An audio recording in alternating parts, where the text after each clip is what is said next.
Hello बच्चों, आज की क्लास में हम अपना चैप्टर 4 डिस्कस करेंगे और चैप्टर का नाम है the moving charges and magnetism.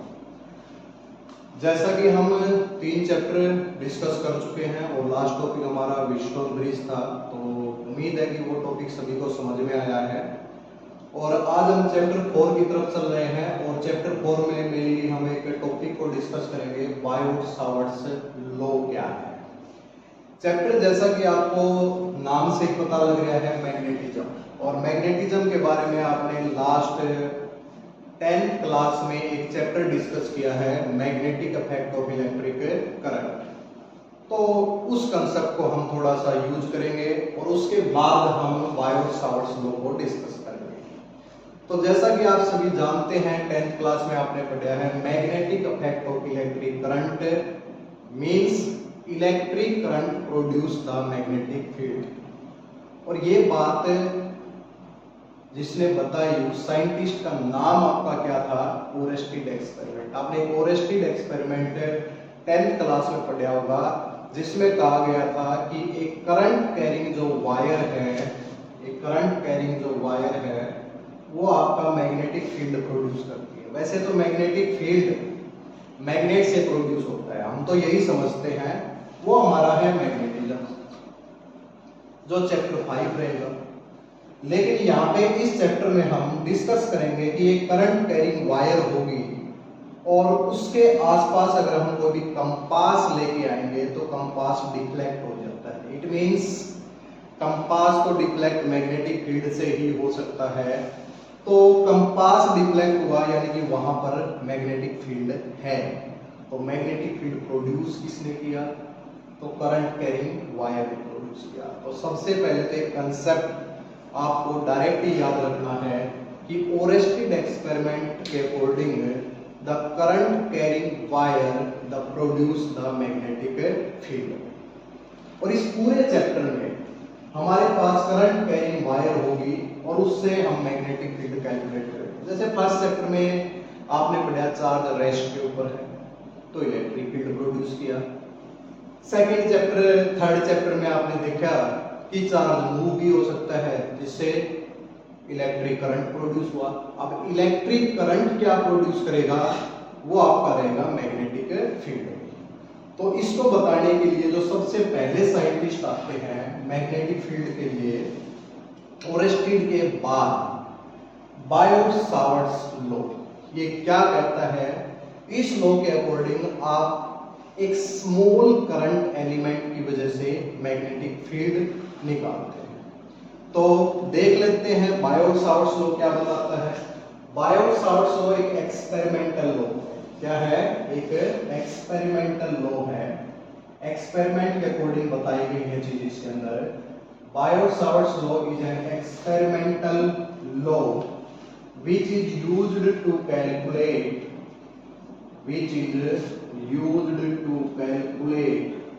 magnetic field, which is used to calculate the magnetic field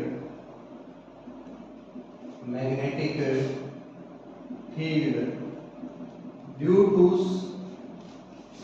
small current element, due to small current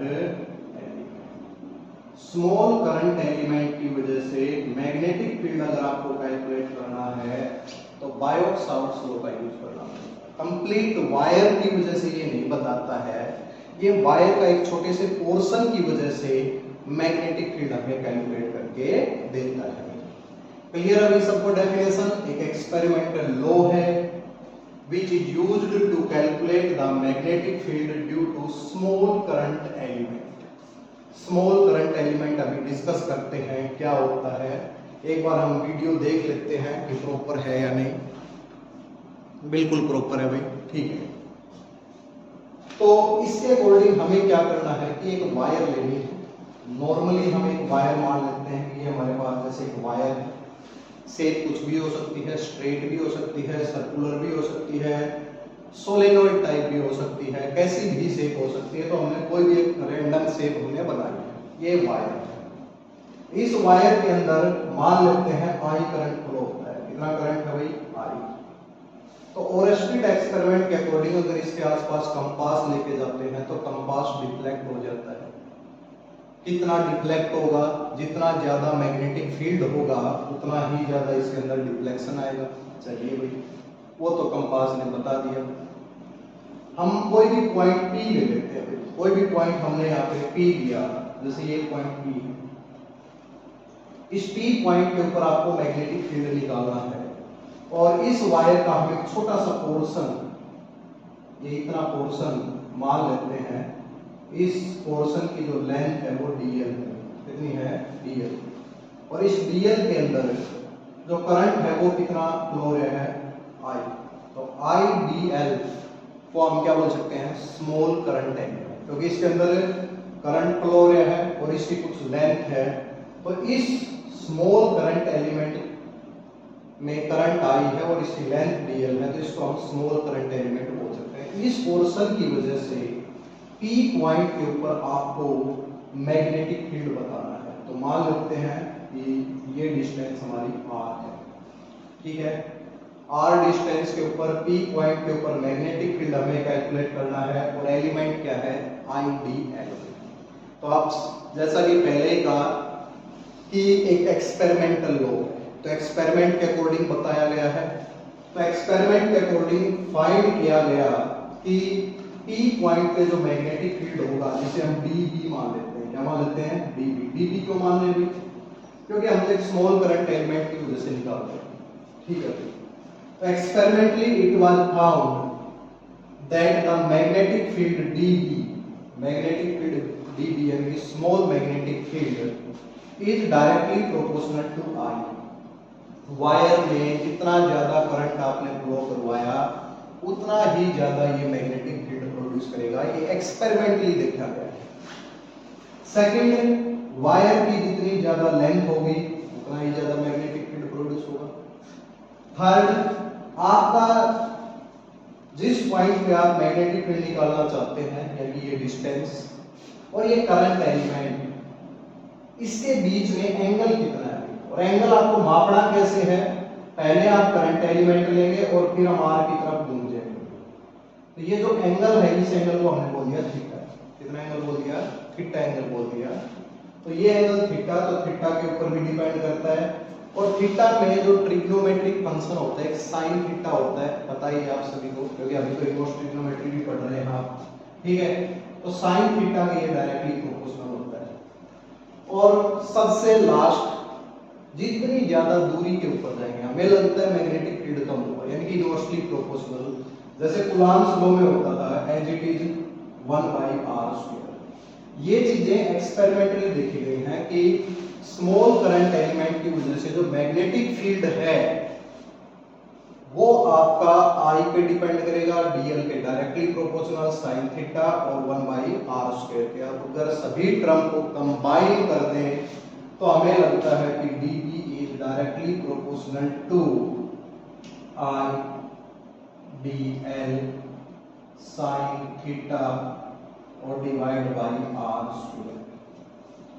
यानी कि dB जो निकल के आएगा वो I dl sin theta by r²। देखिए, जो चैप्टर हम पढ़ रहे हैं, जो 10th क्लास में कुछ फॉर्मूले आपने पढ़े वो डायरेक्ट याद करवा दिए गए। अब इन्हीं फॉर्मूले से उन फॉर्मूले के डेरिवेशन होंगे। क्लियर है? तो देखते हैं क्या आएगा। आप सभी को पता है, जैसे कूलॉम्स लॉ में आपने पढ़ा कि फोर्स के लिए जो कांस्टेंट आपने यूज किया, k कांस्टेंट यूज कर लिया 1/4πε0। यहाँ पे कांस्टेंट क्या होगा? वहां पे कूलॉम्स कांस्टेंट था, यहाँ मैग्नेटिज्म से रिलेटेड कोई कांस्टेंट बनेगा और उस कांस्टेंट का जो नाम है वो हम यहाँ पर लिख देते हैं कि dB। जो कांस्टेंट आएगा वो आपके पास होगा μ0/4π और जो बाकी टर्म है वो एडिटिव होते हैं I dl sin theta by r²।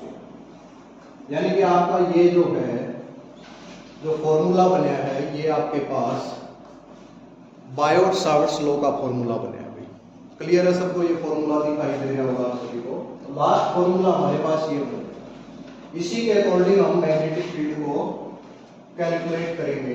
तो इस फॉर्मूले को एक बार हम यहाँ पे लिख देते हैं dB is equal to mu naught by 4 pi IDL sine theta by R square. अब आप मैग्नेटिक फील्ड देख लीजिए, इस फॉर्मूले से हम कैसे कैलकुलेट करते हैं। आई ज्यादा मैग्नेटिक फील्ड ज्यादा, लेंथ ज्यादा लेंगे मैग्नेटिक फील्ड ज्यादा हो जाएगा, एंगल ज्यादा होगा तो मैग्नेटिक फील्ड भी ज्यादा होगा, और जितनी ज्यादा डिस्टेंस बढ़ाएंगे तो मैग्नेटिक फील्ड कम हो जाएगा।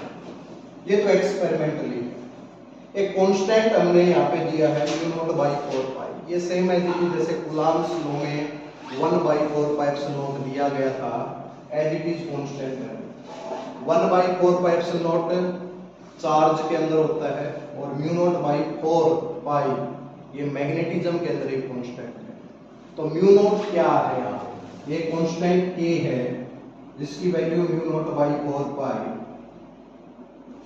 म्यू नॉट क्या है, म्यू नॉट वहां पे एप्सिलॉन नॉट होता था, permittivity of the free space.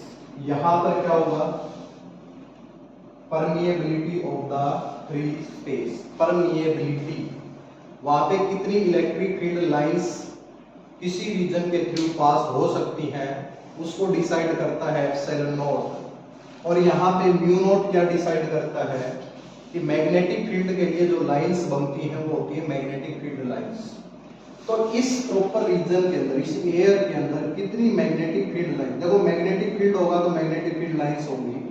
ये रीजन जो एयर है ये कितनी परमिशन देता है मैग्नेटिक फील्ड लाइंस को, उसको डिसाइड करता है ये म्यू नॉट। और इसकी वैल्यू होती है, इसकी वैल्यू हमारे पास कंप्लीट जो वैल्यू है म्यू नॉट बाई 4 पाई, इसकी वैल्यू होती है 10 की पावर माइनस 7।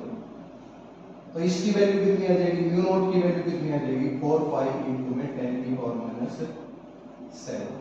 तो ये mu naught permeability of the free space है, magnetic permeability of free space. सबको क्लियर है भाई।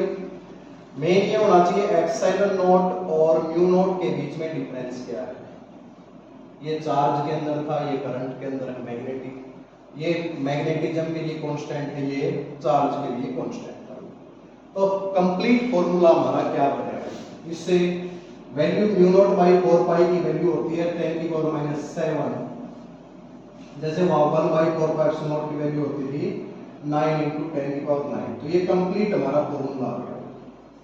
अगर कल को स्मॉल एलिमेंट दिया जाए, थीटा दिया जाए, आर दिया जाए, तो हमें लगता है कि मैग्नेटिक फील्ड कैलकुलेट हो सकता है, ठीक है। लेकिन आप देखिए मैग्नेटिक फील्ड की डायरेक्शन होती है, वेक्टर क्वांटिटी है, और ये हमने स्केलर वैल्यू निकाली है। तो अगर मेरे को डायरेक्शन में लिखना पड़े, डायरेक्शन वाइज इस फॉर्मूले को मेरे को लिखना पड़े, तो मैं इसको कैसे लिख सकता हूँ, dp, चलो भाई dp लिख दिया, वेक्टर लगा दिया, म्यू नॉट बाई 4 पाई लिख दिया। ये क्या है, IDL, ये R है। थीटा किसके बीच में है, R और IDL के बीच में, I और DL के बीच में। तो हमें लगता है कि DL और R के बीच में अगर थीटा एंगल है तो क्रॉस प्रोडक्ट बना सकते हैं। एक काम करो, इस फॉर्मूले में IDL साइन थीटा, यहां पर खुद से R की मल्टीप्लाई करवा दो, और नीचे भी R की मल्टीप्लाई करवा दो, R की पावर। अब हमें लगता है DL एक वेक्टर है, R एक वेक्टर है, साइन थीटा एक वेक्टर है। तो A B साइन थीटा, तो हम इसको लिख सकते हैं mu naught by 4 pi I DL cross R by R।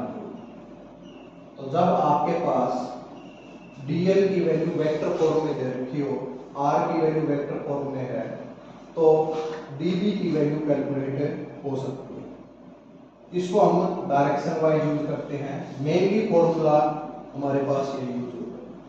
Clear है भाई सभी को, ठीक है।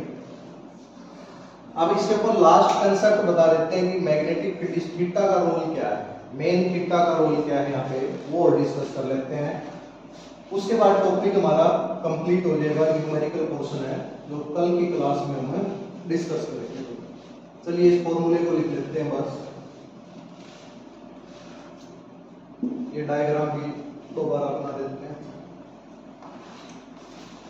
dB is equal to mu naught by 4 pi IDL sine theta by R square. ये आपके पास वायर थी, ये आपके पास P पॉइंट था, ये स्मॉल एलिमेंट था BL, ठीक है, P पॉइंट ये एंगल थीटा।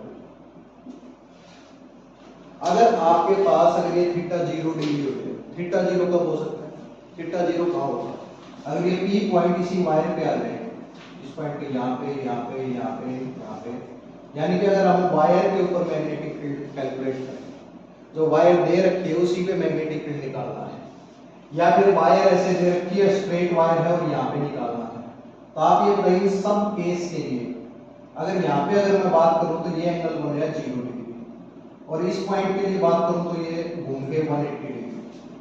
अगर वायर पे हम बात करेंगे तो थीटा या तो 0 होगा या थीटा 180 डिग्री होगा। तो आप फॉर्मूले में देखना, अगर थीटा की वैल्यू 0 डिग्री होती है, साइन 0 0, साइन 180 0, यानी कि वायर के ऊपर जो मैग्नेटिक फील्ड है वो हमेशा कितना होगा भी 0, वायर के ऊपर मैग्नेटिक फील्ड नहीं होगा।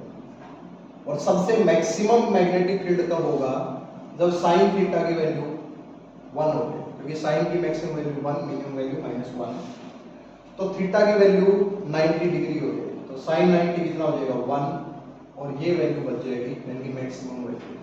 तो थीटा 0 180 में मैग्नेटिक फील्ड 0, और जब थीटा 90 है तो मैग्नेटिक फील्ड मैक्सिमम हमारे पास होगा। क्लियर है?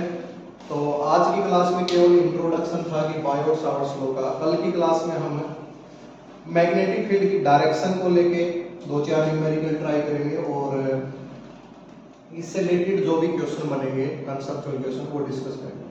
तो आज के लिए काफ़ी है, तो इसको अपने प्रॉपर नोट्स के अंदर इसको नोट डाउन कर लें और कल की क्लास का वेट करें। ठीक है।